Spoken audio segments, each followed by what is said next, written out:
Okay, this is my final presentation for Ed 212. So a little bit about me before I start. My name is Kaylee Barker. I'm a first-year elementary education major.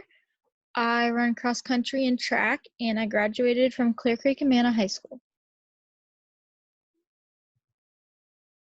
So I'm going to start with my takeaways from the class. During this class, I read articles about cisgender and transgender children. In one of the articles I read, it talks about how a high percentage of transgender youth are showing symptoms of autism spectrum disorder, also known as ASD. Although these youth are displaying the symptomology of ASD, many don't actually have true ASD. And the second article had to do with the similarities between cisgender and transgender children. I also read the first chapter in Martin Luther King Jr.'s book, Strength to Love, as well as watching the movie The Hate U Give. Both the movie and the first chapter of the book were really powerful, and I enjoyed them both. I was exposed to racism in the classroom through the case studies, as well as other common situations that take place in the classroom. The first article I read said that a high percentage of transgender youth are showing symptoms of autism spectrum disorder. Although these children are displaying the symptomology of ASD, many don't actually have true ASD.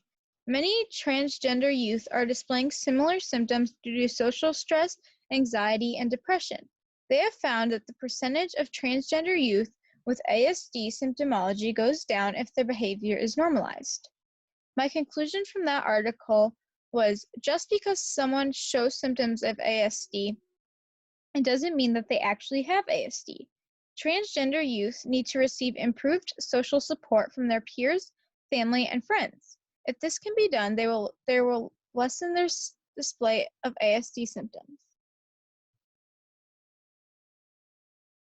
The second article I read had to do with similarity in transgender and cisgender children's development. It said that today's transgenders provide a unique window into gender development. They are treated as two different genders, one gender before the transition and one after their social transition. They are the first big group of children living as a different gender than their assigned sex. My conclusion for that article was that it was a lot like the first article I read. It was similar in the sense that they both talked about today's youth and being transgender. The article talked about the 4 different findings that researchers found when observing children who lived a different gender than their birth sex. Moving on to case studies.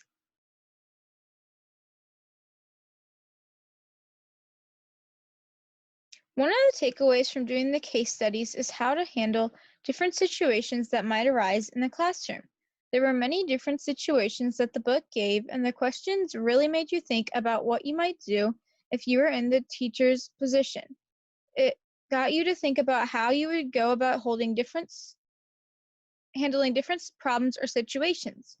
All of the situations were realistic, and the likelihood of it happening in the classroom is very high.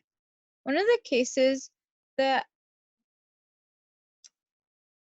I looked at had to do with a student accusing the teacher of making a racist remark. I had to put myself in the teacher's position and think about what I would have done in the situation and how I would have handled it. In Chapter 1, A Tough Mind and a Tender Heart by Martin Luther King Jr., it talked a lot about not only having a tough mind, but a tender heart as well. Being tough-minded means not jumping to conclusions right away or making any preconceived notions about someone. It means doing research before making a decision or judging someone. It means to get all the facts before you judge. Being tender-hearted is being selfless and thinking of others. It's working passionately and unrelentingly. That is how we are supposed to be, and how we act and how we treat others.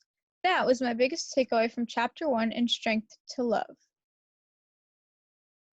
My biggest takeaway was not to discriminate against someone because they aren't the same race as you or because they don't have the same set of values and beliefs that you have. You should treat everyone the same, even if they have differences than you. Just because you don't agree with what others believe, it doesn't make you any better than them. We are all entitled to our own beliefs and we should respect others. I think that was my biggest takeaway from the class. In wanting to be a teacher someday, these are important things to know. As a teacher, you have to treat all students equal no matter their race, gender, background, or beliefs. Taking what I've learned from this class will be beneficial as I go on to be a teacher someday. And there is my references.